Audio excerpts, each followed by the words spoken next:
Most great inventions come from obsession, others from pure accidents. But few are as ironically delightful as this one.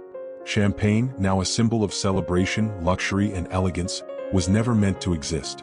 In fact, the man behind it spent his life trying to stop it from happening. Our story begins in the 1600s, among the quiet vineyards of the Champagne region in northeastern France. The climate there is unforgiving, cold winters and unpredictable weather made winemaking a challenge. The task of managing these vineyards often fell to monks, devoted not just to their faith but to the craft of wine. One of them was Dom Pierre Pérignon, a Benedictine monk known for his precision and discipline. He lived in the Abbey of Hautevillers, where he treated winemaking as a sacred responsibility. To him, every bottle was a reflection of divine order and craftsmanship. But nature had other plans.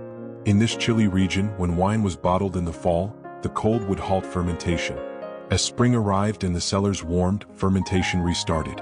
This unexpected process produced carbon dioxide, which created pressure inside the bottles. The result was disastrous. Bottles exploded, sometimes in chains, destroying entire batches and damaging cellars. These fizzy accidents weren't charming, they were dangerous, wasteful, and to Dom Pérignon deeply flawed. He dedicated years to solving the problem. He experimented with better storage, refined the blending of grapes, and sought out methods to eliminate the bubbles altogether. He dreamed of producing a smooth, still wine, one that was dignified, elegant, and pure, fit for church rituals and royal courts. But the more he tried to suppress the bubbles, the more persistent they became. Gradually, the narrative around these bubbles began to shift. In England, wine merchants grew fond of the sparkling version. They even encouraged it, adding sugar before bottling to trigger the second fermentation deliberately.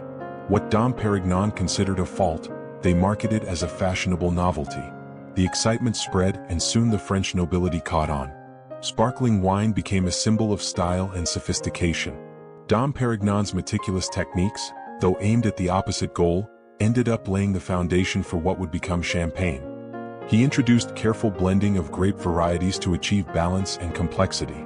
He selected only the finest grapes and developed gentler handling methods to preserve their integrity. He also improved corking methods to better contain the pressure, inadvertently protecting the very effervescence he tried to eliminate. He never set out to create champagne, but without him, it may never have reached its refined, elegant form. His pursuit of perfection, even in failure, gave birth to something extraordinary. So today, when we raise a glass of champagne, we're not just celebrating a moment. We're honoring centuries of trial, error, devotion, and a monk's unintentional legacy.